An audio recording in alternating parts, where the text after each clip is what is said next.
the wildfires in New Mexico. Look at these pictures, incredible pictures, and has turned deadly and has taken thousands of homes and businesses.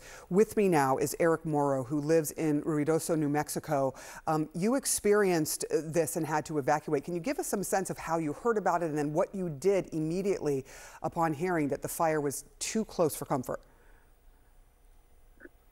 Well, I was on my app the whole time, the watch through the app, really paying attention to, how close it was getting and stuff, because it started not too far from where we're at. And when I was getting home from work, I had already seen the smoke. I started panicking, went straight to my house. And we were there, it was already smoky and stuff. So we kind of started getting things together. I looked at the wind direction and stuff and where the fire was at. And I said, it's coming straight towards us. And so we were a little concerned. We started kind of packing things up. And I was paying attention to the phone to do the app, and that we didn't get a warning. All of a sudden, the firefighter showed up blaring their horn, sound immediate evacuate immediately. And so we just grabbed whatever we had at that moment, packed and stuff, and we left. It's such a terrifying the roads were thing. already shut off. Yeah. How did you? Yeah. I always wonder this, having covered these fires across the West, mostly in California. What do you pack? What are you thinking about? What are you trying to potentially save, knowing that you are breathing in the smoke already? It's coming. Yeah, I was gagging already from the smoke, and we grabbed the most important things like documents, passports, birth certificates, some photos, photo album that my mother left me, stuff like that. Left behind my class ring, a favorite T-shirt that I've had for over 25 years. Some stuff like that kind of got left behind, but we just try to take important documents. And I got this shirt donated to me by the church, so we didn't really leave with much clothing. It was just the important documents, some photo albums and stuff like that. Stuff that we can't really replace, I'm so sorry, to hear that, knowing that you don't know what is the status of your home when this is happening. Do I understand correctly, you just moved into the home in March? Yeah, we just bought the house in March. Oh. This is rough. I mean, we're looking at some of the pictures and seeing a ski shop that has been, completely torched, seeing these huge fiery clouds. That's right around the corner. Okay, so that's around the corner from your home. Oh, how has this been for you and your family? You have a young child. Over that hill. Yeah, I have a 3-month-old. We just had a baby in March also. So it's been really rough.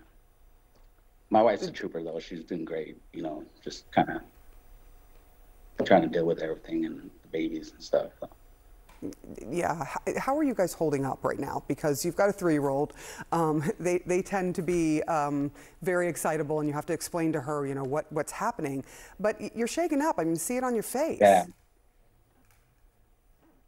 Yeah, it's just we don't know what's going to happen with our home. And my daughter was crying when I was packing stuff up. She thought we were leaving the home. She thought we were never coming back. And I said, no, we're not leaving. We're not giving up the house. It's just dangerous right now. And we have to, in case, the fire comes, we have to be prepared. We can't stay here, but we'll come back. I kept trying to reassure her that we'll come back, because it's just dangerous right now she thought we were moving, I guess. I thought we hadn't moved recently, so she thought we were leaving the house again. So she started crying. I had to explain to her, it's not because we're leaving the house. We love the house. It's dangerous right now. It's kind of a little difficult to explain to her that it was a fire, but she eventually got it. The church here has been amazing. I mean, we got here at 10:30 at night. They had the doors wide open, and they were just offering everything they possibly could to us. They've been, so welcoming. I'm Catholic, but I'm thinking about converting. It's like, they've been so welcoming here that it's just amazing.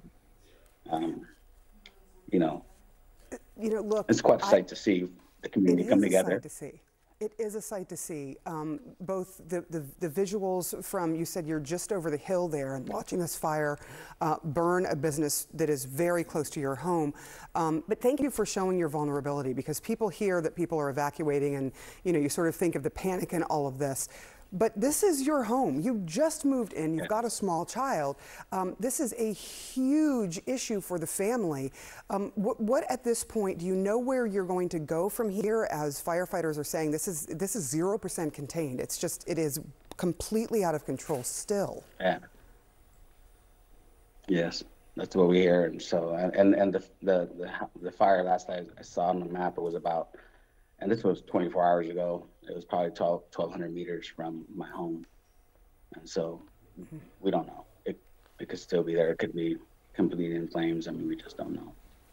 And we don't know. We're waiting to see if we find out if, you know, our home has been destroyed or not, to determine whether we're going to stay here or possibly head down to Mexico for a little bit while everything's kind of, you know, sorted out with the insurance companies and whatnot. So it's a lot of uncertainty right now, definitely. And I think everyone, my heart goes out to you. I mean, this is really hard. The uncertainty is usually the hardest thing, just not knowing what you are going to see and go back to when all of this is over. Eric Morrow, thank you. Blessings to you and your family. I really appreciate you coming on and being so, Thanks for having me. So honest. We appreciate it. And Ed, this morning I see you are surrounded by smoke. It's hard to see. It's so dense. Yeah, no, the visibility has really been cut down here in Ruidoso, New Mexico, where more than 8,000 people have evacuated in the last several days because of two massive wildfires that have really exploded into size, combined for about 20,000 acres, and it's kind of surrounding this entire mountain community. Many of the roads blocked off. This road takes you out to the northern edge of Ruidoso, where most of the fire damage in this particular area is expected to have been affected. Residents still can't get back in there, but you know, if you look around here in this city, it's a ghost town at this moment. There are very few people around. The majority of the cars that we see are law enforcement vehicles, first responders, firefighters that have descended on this area. Sarah, as you mentioned, one person has died.